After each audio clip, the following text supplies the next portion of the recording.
And we see you again. The rain came again and it said, no, kids, you can't play again. That is the end of that. And we do have our first abandoned game of this T20 World Cup. A point each for England and Scotland at 6.2. The rain came and said, hang on, there's a bit of a breather. Then they came back after a long wait. And in a rain-curtailed game, Scotland scored 90. The DLS adjusted target was 109 for England, but they got no opportunity to bat. And the rain came again, and the official said play cannot be possible. Joy Bhattacharjya and Simon Doull alongside a point each. Scotland will take it very happily, sir.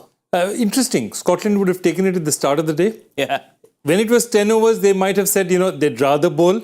And then if it had gone down to 5, they would have said, no, we don't want to play this game. So, it's like a roller coaster of emotions. But on the whole, the start of the day, if you told them they'll take a point off England, they'd take it any day. It can be really frustrating, Simon, right? For England, who are defending champions, and they would have fancied themselves, they would have thought at the start of the day's play where they would have said, listen, 2 points up for grabs, but these things happen. Yeah, they do. And it's just this time of the year, it's sort of not hurricane season, but it is wet season. We've had a little bit of rain here in Guyana. Obviously, the rain in Trinidad. There's been rain in and around the New York and Dallas area as well at different times. So I don't think it's going to be the last one that gets curtailed by rain at this stage of this season, at this stage of the year down here in the Caribbean. So a shame for both sides. England would have gone in today thinking, yep, 2 points up for grabs. We have to play well. Scotland would have been looking for an upset, and at the halfway stage, at the 10 over mark, and obviously the DLS system coming in, they would have fancied their chances. You can see that they were probably the more disappointed. They were the ones shaking their heads, going, "Oh no, that's a chance we could have had." They were the more disappointed side, I think, when that rain finally came down and curtailed the game. Now, Joy, England fans might say, listen, you can't have a shortened version in the shortest format of the game. Let it be a 40 over game. If not, have no play at all. It's a bit unfair, isn't it, for a fan? Look, the truth of it is that the shorter it goes, the better it suits other sides. Exactly. So, 20 over, 10 over, 5 overs. 5 overs is the minimum limit you can go to. So you can just go to that. And I think that's the thing that you have to look at, the kind of play that they can do under those circumstances. 5 overs is really knockout cricket, And I think that's the thing. See, the other thing is that had England known at the start that they're going to be bowling 10 overs, this is the worst kind of match for a side batting. Because what happens bowling first is because you're prepared with 3 seam bowlers. Yeah. If you had a situation where you knew it's going to be a 10-over match, you would have definitely not played 2 spinners. Yep. You wouldn't have had 2 spinners bowling 4 of your overs. Yep. So those are the kind of things that catch you. It's a series of circumstances. But it's a group which has Namibia, it has Oman, it has Australia. Now, England play their last game against the Australians. I think that game is on Saturday before India play against Pakistan on Sunday. But Namibia, because they won that super over game against Oman, they find themselves at number 1 on the points table in this Group B, where England and Scotland have shared a point each. So it could be really crazy for England at the end of it. Yeah, I think this is the situation. I think the thing about it is what's happened with the team who's not doing well, where you have England, you have Australia, none of them. England has got 1 point out there. Australia hasn't got any points at all. And at this kind of situation, Namibia is up there. Namibia is not a bad team at all. And if Namibia catches England under the circumstances, it could be a really, really interesting situation. So I think there's a lot going on in this, and this one result has actually changed things quite a bit. And if there are more rain interruptions, if a couple of other games get washed out, Australia could get worried as well. What if 2 of their games get washed out? I think this is the danger of having this Super 5 tournament. I think they did it for a very specific reason. They had this reason because they said that, we want to do it in a particular way. But it always gives you this one particular danger. That particular danger is the fact that if you are caught in a situation where 2-3 games get washed out in the Super 5, the group stage, it is going to be very difficult. So look, you want a longer format. You want India and Pakistan to play, okay? But these are the dangers. You want a 20-team league. You want more teams to come in. But these are the dangers of 5 groups, groups of 5, where rain can wash out 2-3 vital matches. Simon, clearly, from a commercial point of view, India qualifying is extremely important, imperative for the ICC and for the broadcasters and those who have invested money. What if 2 of India's games get washed out? And if they are staring at the knockout gate, then there'll be a huge furor on social media and elsewhere. Yeah, there would be. Look, there's plenty of time available. I think they add on in 90 minutes. I think for all of the round robin games. So look, there is plenty of time available. You would hope that doesn't happen. The worst thing that can happen, I guess, from any team's point of view, is when the washout games come against the side that you feel you were going to get 2 points against. Yeah, and those are the crucial ones. That if those get washed out, and all of a sudden the game in your group against the other top tier nation becomes a knockout game because you've lost points in the other ones. Those become the really crucial ones. So look, we just hope, we sit and hope that the rain doesn't play a big role in this tournament. I certainly hope so, because you want the best sides going through. You want the best teams going through to that Super 8 stage. Right. England will play Australia next at this very venue. But if all goes well, if there is no rain, then I suppose we can assume that England, Australia will go through, while Namibia are at number 1 right now. That's the point. If England, for example, has another rained out game, that means they're not going to... two teams against which they would have got double points. Yeah. They can't get the same number of points. Then things could get complicated. So all England has to hope, if there's no more rained out matches for England, it should be fine. But that's the thing, it's opportunity, it's luck, those things can happen. We hope it doesn't happen, because this is a good England side. For whatever it's worth, it's a good England side, and we'd like to see them progress and do well in this tournament. Now, two nations and the International Cricket Council are all praying and hoping there is no rain in New York when India play Ireland. India opened their T20 World Cup campaign against the Irish, the dangerous Irish, might I add. This match will be played at the Nassau County Cricket Stadium, which has been in the news, unfortunately, for the wrong reasons, the pitch and the outfield. But India did really well against Bangladesh in that warm-up game. It all augurs really well. But before we go to other things, who's opening for you, Joy? India. See, that's the point. If I look at it and I have one warm-up match, I have one warm-up match, I have Yashasvi Jaiswal available, but I put in Sanju Samson because I want to try Rishabh Pant batting at 3. I think I'm sending a very, very clear message out there that, whatever is going to happen is going to be a straight swap, Rohit and Virat opening, Rishabh Pant at number 3. And I'll tell you one thing, there's a guy I know who knows a little bit about cricket, who 15 days into the IPL said, I think somebody's going to bat at number 3 for India, and that's Rishabh Pant. It's him. Who's that man? Mr. Doull. If you not throw enough rocks at the water, you'll hit something eventually, won't you? Look, it was just a way of getting him into the side and splitting up that middle order combination of left. And I didn't know about Hardik Pandya right at the start.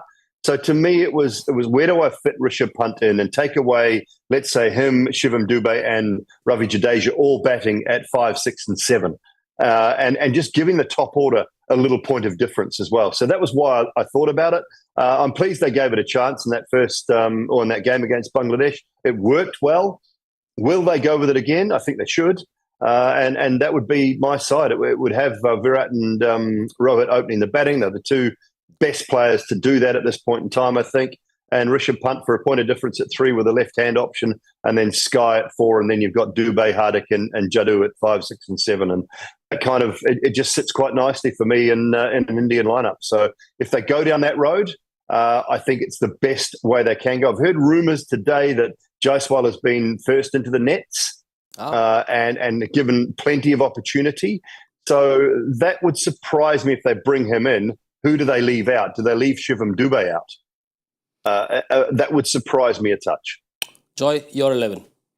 For me, I think it's 11. I go with... See, if these conditions... Again, I say that Jaiswal is a great player for India if you're going to play at 220, 230 pitches. Slightly brave cricket.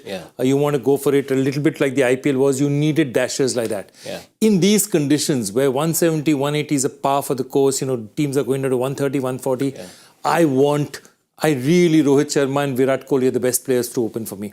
Then have a dasher like Rishabh Pant at 3, Surya at 4. I mean, we don't even need to talk about Surya. Shivam at 5 because he can whack the spinners. Shivam, Hardik, you can trade around because, Hardik can come in if there's a left-right and they can switch around. Jadeja, and it's almost sure they're going to play Akshar Patel as an extra bat as well. So what that means is that the upper order has one more bat to think about. There's no Chahal at 8, so they can go even harder. So I think that's the combination I'd be looking at. I would say if this was 220, 230, 240 pitches, go with Yashasvi Jaiswal. But I think these conditions, it's a wily old foxes I want playing for me. And therefore, given the way this New York pitch is played, Simon, safe to say that batters who are more technically sound are likely to do better, and therefore Virat Kohli's role is that much more important?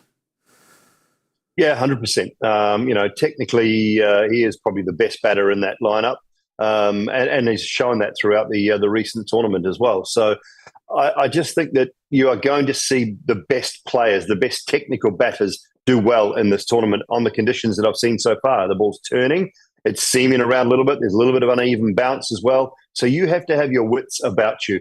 Do they want to expose him right at the top of the order if the ball is doing a little bit?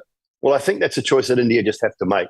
I wonder whether the reason behind Jaiswal having a good net session today is maybe they want to put Kohli at 3 and just give the surface a few overs to try and maybe sort of slow or soften up a little bit, perhaps, for want of a better term, just take away that real hard, shiny new ball that might do a little bit more. But I just don't think that's the best option from an Indian team point of view, because it means you lose one of those power players in the middle order, and it would probably be Shivam Dube. So, yeah, I like the fact that they go with probably Akshar as well at number 8, and then just have the 2 seamers plus Shivam Dube and Hardik Pandya.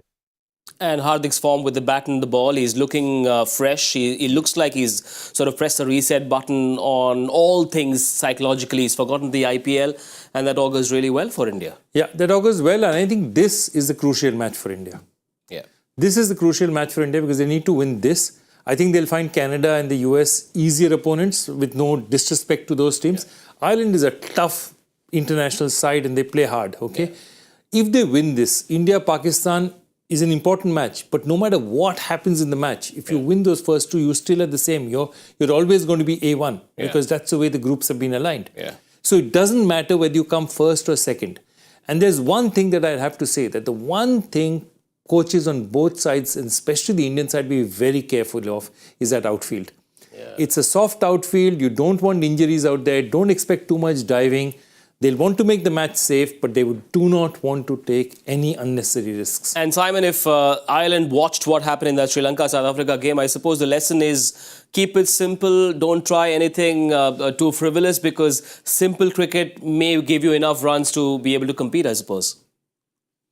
Yeah, and don't go out there searching for those 190, 200 scores. Yeah. Joyce said it. At this stage of the tournament, with what's happening, with the way the surface is playing, sluggish outfields, 155, 160, you're in the game if you bowl really well. Yeah. And bowling really well at the moment, what looks to me is just a good, hard test match length, maybe a few changes of pace here and there. And if your spinners get it right, the outfield, although it's slow, it's also quite big. It's quite square, it's quite large. So the spinners really come into play as well. Right, the Irish squad has a few names that you might sort of recollect. There's the experienced Paul Sterling. There is the wonderful Balbirnie as well. A couple of quality all-rounders in Curtis Camphor and the left-arm spinner George Dockrell. So there is a fair bit of talent for Ireland to compete, Joy. Absolutely. They have the talent. And I love Harry Tector. He scored a 64 against India, I remember. Scored a great knock against Afghanistan. Tector and Camphor are their counter-punchers in that middle order. And they are capable of giving you something. Paul Sterling, of course, is their, he's their gun player.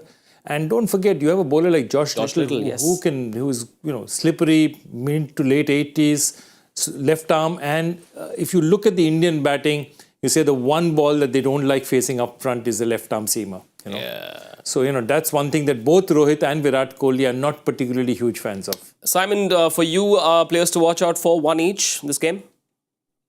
Well, Joy just mentioned the one I was sort of thinking about in Harry Tector. He's long been talked about as the real prodigal son of Irish cricket as far as the batting is concerned. And we've seen glimpses. We haven't seen him have a blinder of a tournament at this level. I would love for him to have a really good tournament. He looks quality, looks class, but at times in the big tournaments, he's under-delivered consistently. Yeah. So for me, he holds a big key for Ireland with the bat. India? Bumrah. set the tone again. No matter what they do with the ball, he is going to lead the charge. And he is the best white ball bowler in world cricket at the moment. And for me, if he leads and if he has a good tournament, India have a very successful one as well. Joy. I'm just going to go with the matchup which you're going to see up front. Virat Kohli batting for India and Josh Little bowling. Because, as and when they face each other, I think that's going to be a crucial matchup for us, both ways. Right, India has a 7-0 head-to-head, but history shouldn't matter. India, clearly, the box office side, Ireland will want to compete, and we just hope there is no rain. We hope the pitch plays all right. We hope it's a true pitch that gives us a good quality 40 overs of cricket tomorrow. But we've done rather well today on our guessing game, Joy. You two have, I haven't, but well done, both of you. Simon's had a solid debut, and so have I. I got a bit lucky. Let's take a look. Where do I find mine? You came and sat in my lap, didn't you, basically? Simon Doull's batting 100. I can't believe I'm above Mr. Gaurav Kapoor. Yeah, just send this to him immediately. Yeah, well. Take a screenshot of that right now. GK is not going to sleep all night long. Right. Just enough time for us to give you the answer to Joy Factor, sir. Absolutely. And the question was slightly complicated, but that Czech cricketer should have set you off. This is basically the people who've scored T20 hundreds. And if you have a look at that list, it's a very interesting list. The 1 and 2 on that list are Rohit Sharma and Glenn Maxwell. Ooh, now you know. Hashtag TIL is what you guys often use when Joy Bhattacharjya weaves his magic wand in this Cricbuzz live studio. Right, and the winner is, we've got to say hello to the winner. Yeah, Sudeep Abhyankar. I've seen the name, I think, twice or thrice. Definitely, I've seen the name twice or thrice. He must be there more often. Well done, Sudeep. Excellent. Well done, Sudeep. It's past midnight. You guys and girls go off to sleep. It's been a rather busy day for all of us Indians. May tomorrow bring a new surprise, a new dawn for all of you. So thanks for watching. 1 point each for England and for Scotland. It's India versus Ireland tomorrow. Do join Gaurav Kapoor and the rest of the party on Cricbuzz Live sharp at 7:30 p.m. tomorrow. Bye for now.